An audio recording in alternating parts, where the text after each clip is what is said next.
रात का करीब 1 बज रहा था। पूरा शहर गहरी नींद में सोया हुआ था। एक 24 साल की नौजवान लड़की जो अपने ही घर के एक कमरे में बेखौफ सो रही थी। शायद वो सपने में अपने आने वाले कल के सपने बुन रही थी, एक ऐसे जीवन साथी के साथ जिसे उसने खुद चुना था। तभी उसके कमरे का दरवाज़ा धीरे से खुलता है। धूप अंधेरे में एक साया दबे पांव उसके बिस्तर के पास आता है। उस साये के हाथ में एक रस्सी होती है और दिल में बेइंतहा नफरत। वो साया अचानक उस लड़की की गर्दन पर झपट पड़ता है। दोस्तों, आज जो सच्ची कहानी मैं आपको सुनाने जा रहा हूँ वो आपको अंदर तक झकझोर कर रख देगी। आज की कहानी में प्यार है, बगावत है और एक ऐसा खौफनाक अंत है जिसे सुनकर आप सोचने पर मजबूर हो जाएंगे कि क्या कोई इंसान अपनी झूठी शान के लिए इस हद तक भी गिर सकता है। दोस्तों, आज हम चलेंगे उत्तर प्रदेश के ताज नगरी आगरा में। आगरा का वो इलाका जिसने एक ऐसा खौफनाक मंजर देखा जो शायद ही कभी भुलाया जा सके। तो आगरा जिला मुख्यालय से करीब 80 किलोमीटर दूर एक कस्बा पड़ता है, जैतपुर। इसी जैतपुर में एक शख्स पिछले 15 सालों से किराए के मकान में रह रहा था। नाम था विमल शर्मा। मूल रूप से विमल फिरोजाबाद का रहने वाला था, लेकिन काम धंधे के सिलसिले में वो यहाँ आकर बस गया था। परिवार में पत्नी सीता, बेटा अंकुश और एक 24 साल की हंसती खेलती बेटी थी, अंकिता। अंकिता पढ़ने में तेज थी। उसने बीए पास कर लिया था। वो पूरे घर की लाडली थी। हर माँ बाप की तरह विमल शर्मा ने भी अपनी बेटी को बड़े लाड़ प्यार से पाला था। लेकिन दोस्तों, कहते हैं ना कि जवानी की दहलीज पर जब इंसान कदम रखता है तो दिल के फैसले दिमाग पर हावी हो जाते हैं। अंकिता का दिल आ गया था एक नौजवान पर। उसका नाम था अमित पंचोरी। अमित अंकिता के घर से महज 6 किलोमीटर दूर नेहटोली गांव का रहने वाला था और वो आईटीबीपी में एक फौजी था। वर्दी वाला रुतबा और नौजवान उम्र, दोनों की आंखें चार हुईं और पिछले 2-3 सालों से दोनों के बीच छुप छुप कर प्यार का वो सिलसिला शुरू हो गया, जिसकी भनक जल्द ही पूरे परिवार को लग गई। अब आप तो जानते हैं हमारे देसी समाज का ताना बाना। जब विमल शर्मा को पता चला कि उनकी बेटी का अफेयर चल रहा है तो घर में भूचाल आ गया। अरे, हमारी नाक कट जाएगी, बिरादरी में क्या मुंह दिखाएंगे, इज्जत मिट्टी में मिल जाएगी, यही सब बातें घर में होने लगी। परिवार वालों ने अंकिता पर सख्त पहरे बिठा दिए। उसे अमित से मिलने बात करने से साफ मना कर दिया गया। लेकिन दोस्तों, इश्क पर कहाँ किसी का जोर चलता है। अंकिता के सिर पर प्यार का भूत सवार था। उसने अपने परिवार की मर्जी, उनकी झूठी शान और समाज के तानों की परवाह किए बिना वो कदम उठा लिया जिसने इस पूरी कहानी का रुख ही बदल दिया। आज से ठीक 4 महीने पहले अंकिता ने अपने परिवार से बगावत कर दी और अमित के साथ कोर्ट में जाकर शादी कर ली। अब शादी तो हो गई। फौजी अमित की छुट्टी खत्म हुई तो वो अपनी ड्यूटी पर बॉर्डर पर लौट गया, लेकिन पीछे रह गई अंकिता। अंकिता को लगा कि समय के साथ माँ बाप का गुस्सा शांत हो जाएगा। आखिर खून तो खून होता है।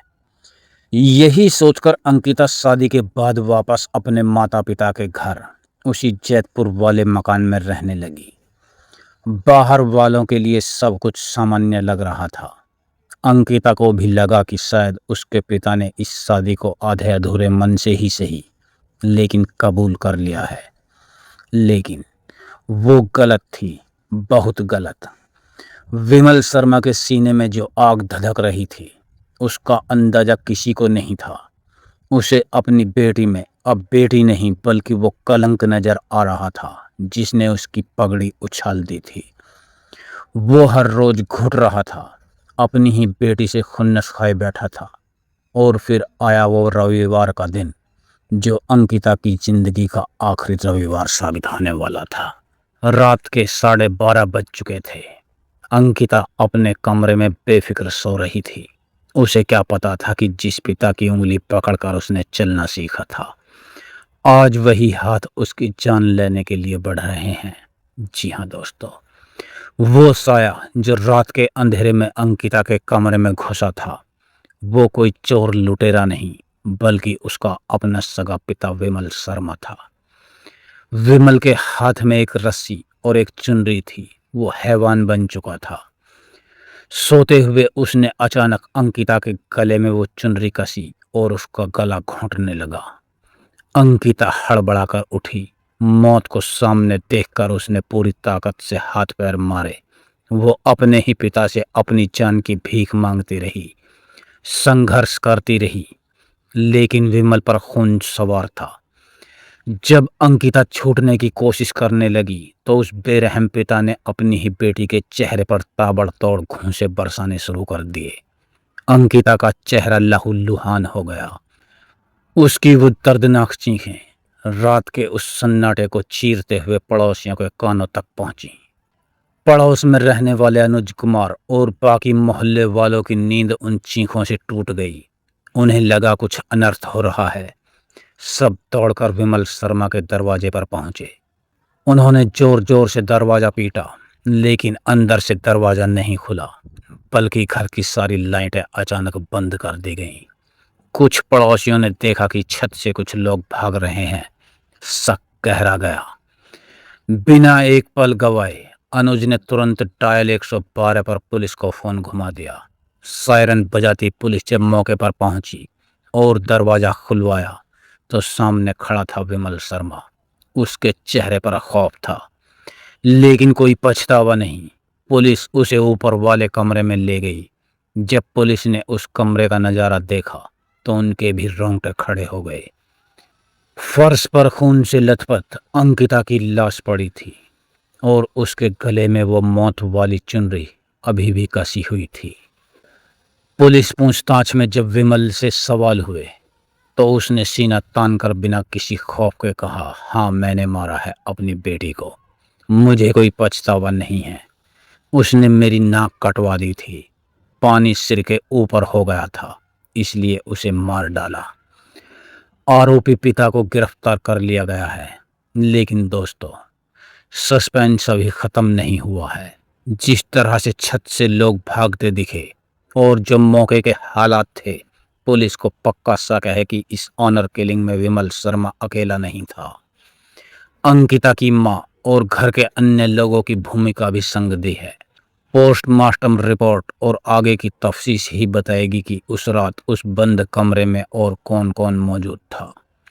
दोस्तों, आखिर कब तक झूठी शान और इज्जत के नाम पर बेटियां ऐसे ही बलि चढ़ती रहेंगी?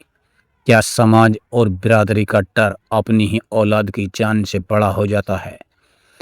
आप इस खूनी घटना के बारे में क्या सोचते हैं? मुझे कमेंट्स में ज़रूर बताइएगा। आज के सफ़र में बस इतना ही। अगर ये कहानी आपको अंदर तक छू गई हो तो वीडियो को लाइक करें और चैनल को सब्सक्राइब जरूर करें। मैं मिलूंगा आपसे अगली बार एक और ऐसी ही सच्ची और रोंगटे खड़े कर देने वाली कहानी के साथ। तब तक अपना और अपनों का ख्याल रखें, सावधान रहें, सुरक्षित रहें।